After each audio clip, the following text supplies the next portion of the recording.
Monsieur le Président du Conseil, Madame la Haute Commissaire, Excellences, Mesdames et Messieurs, partout dans le monde, les droits humains sont attaqués. Les autocraties montent en puissance, le populisme, le nativisme, le racisme et l'extrémisme gangrènent les sociétés. La pandémie de Covid-19, les inégalités et la crise climatique amputent de leurs droits économiques et sociaux les populations de régions et de continents entiers. Les divisions s'accentuent, la défiance et l'égoïsme gagnent du terrain. Nous sommes réunis aujourd'hui pour parler des solutions ancrées dans nos libertés fondamentales et nos droits humains durables. Des solutions fondées sur les droits politiques, civils, économiques, sociaux et culturels qui sont indivisibles et interdépendants. Ces droits sont inhérents et intrinsèques à l'être humain. Ils ne peuvent être confisqués par la dictature ou abolis par la pauvreté. Ils ne sont pas non plus un luxe que l'on peut remettre à plus tard. Les droits humains sont incontournables, ils sont puissants. Chacun le sait, partout instinctivement.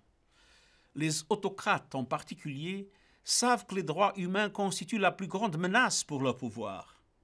Nier, rejeter, détourner l'attention, ils ne reculent devant rien tandis qu'ils piétinent les libertés et droits fondamentaux. Contraindre la fermeture d'une organisation reconnue de défense des droits de l'homme, grande par son histoire et par ses liens internationaux, n'est pas le signe d'un État fort. C'est le signe d'un État qui craint la puissance des droits humains. Enlever des militantes des droits des femmes et brutaliser des femmes dans la rue, c'est le fait d'un patriarcat aux abois qui craint pour sa survie. Opprimer et contrôler les minorités, les priver de la liberté de parler de leur propre langue et de pratiquer leur religion en paix, c'est pour un État faire preuve de faiblesse et non de force. Les individus revendiqueront toujours leurs droits et libertés. C'est profondément ancré en nous. Chaque marche contre l'oppression, chaque mouvement de libération, chaque voix qui s'élève contre l'injustice est une affirmation des droits humains. Voilà pourquoi l'ONU œuvre chaque jour, partout dans le monde, pour faire respecter et promouvoir les droits humains de toutes et de tous. Excellences, en présentant mes priorités à l'Assemblée générale le mois dernier, j'ai tiré la sonnette d'alarme dans 5 domaines. Le Covid-19, la finance mondiale, l'action climatique, l'anarchie dans le cyberespace et la paix et la sécurité. La solution à chacune de ces crises est fondée sur les droits humains. Premièrement, le Covid-19. La pandémie l'a clairement montré, tous les droits humains, civils, politiques, sociaux, économiques et culturels sont universels et indivisibles. Et une fois de plus, ce sont les populations vulnérables et marginalisées qui souffrent le plus. Les pays à revenus élevés ont administré 13 fois plus de doses de vaccins que les pays à faible revenu. L'inégalité vaccinale est le reflet d'un profond mépris pour les droits humains des populations de pays et de régions entiers. Le droit aux soins de santé est un droit humain. Les vaccins mis au point grâce à l'argent public doivent être distribués équitablement pour le bien public.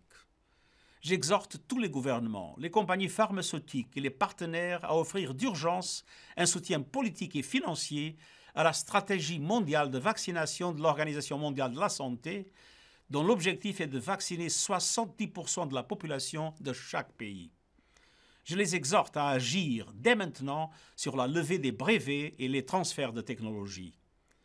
Parallèlement, la pandémie continue d'éroder les droits économiques et sociaux des femmes et des hommes du monde entier, plongeant des centaines de millions de personnes dans la faim et la pauvreté. Elle a aussi servi de prétexte pour cacher une flambée de violations des droits civils et politiques, caractérisée par une surveillance de masse, des discriminations et des atteintes à la liberté d'expression. Le meilleur moyen de lutter contre ces violations est d'ancrer notre riposte dans ces mêmes droits. C'est l'approche présentée dans mon appel à l'action en faveur des droits humains, dans le programme 2030 ainsi que dans les objectifs de développement durable. Nous avons besoin de solutions basées sur les droits et d'un développement inclusif et durable fondé sur l'universalité des droits et des opportunités.